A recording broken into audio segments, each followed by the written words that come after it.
Olá, amigo, muito bem. Estamos mais uma vez aqui para dar continuidade ao nosso estudo.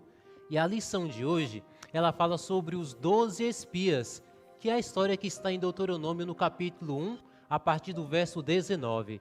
E é uma história que o início dela foi uma história interessante, né? A lição nos ensina que o povo já estava ali praticamente chegando em Canaã. A terra da promessa já estava ali diante do povo. E Moisés, então, enviou alguns para que pudessem espiar a terra. E pediu que aqueles homens pudessem ali trazer um relatório, né, de como que era a terra, o que tinha ali naquela terra. E quando nós lemos esta história, é interessante como algumas pessoas podem ver alguma coisa e tirar conclusões completamente diferentes.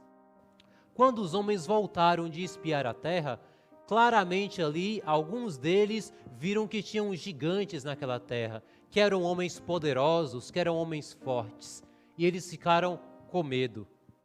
E pensaram, é impossível invadir a terra de Canaã.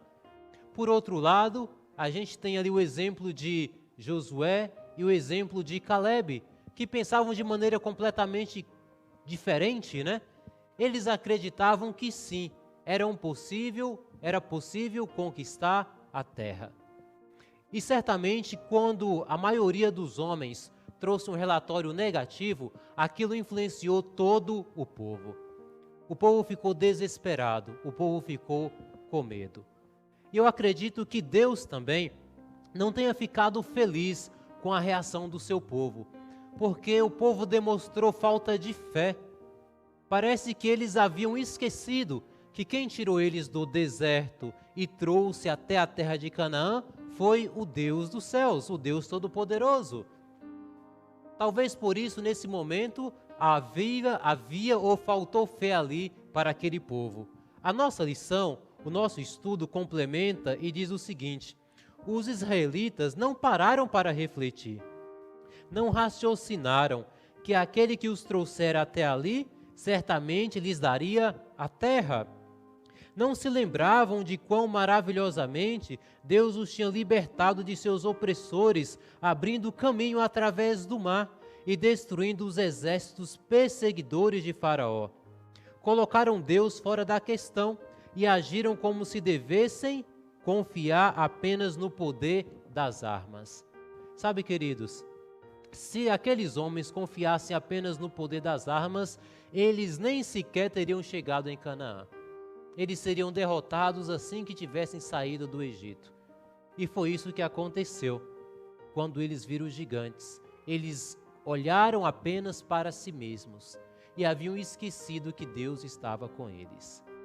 Como é o nosso relacionamento com Deus em alguns momentos? Parece que existem momentos em que agimos igual, não é verdade? Confiamos demais em nossa própria força, em nossa própria capacidade e esquecemos de descansar em Deus, naquele que nos trouxe até aqui. Se chegamos até aqui, certamente não foi por nossa própria capacidade, é porque Deus ele nos abençoou. A lição ainda diz o seguinte, olha só que texto bem interessante. Fala assim: aqueles homens, tendo enveredado por um mau caminho, insistentemente se colocaram contra Calebe e Josué, contra Moisés e contra Deus. Estavam resolvidos a frustrar todo o esforço para tomarem posse de Canaã. Aqueles homens de pouca fé realmente fizeram um grande esforço e o pensamento deles era o pensamento de retornar, quem sabe até para o Egito, né? E ali algo ruim aconteceu naquele momento. Eles estavam quebrando a aliança de Deus, deixaram de confiar. Eu quero dizer algo muito especial para você, no nosso último dia do estudo aqui da lição desta semana, que falou aí um pouco sobre as alianças e os sermões que Moisés escreveu. Sabe, amigos, ainda hoje Deus ele tem uma aliança comigo e com você. E o desejo de Deus é que nós não quebremos essa aliança, mas que possamos exercer fé, confiando de que Deus ele está dirigindo a nossa vida. e que a nossa postura seja diferente ali daqueles homens que trouxeram um relatório negativo. Que você possa confiar e acreditar pela fé que Deus ele está contigo. Ele vai te guiar e fazer você entrar na Canaã celestial, apesar de todas as adversidades e de todos os problemas. Que Deus te abençoe. Um forte abraço.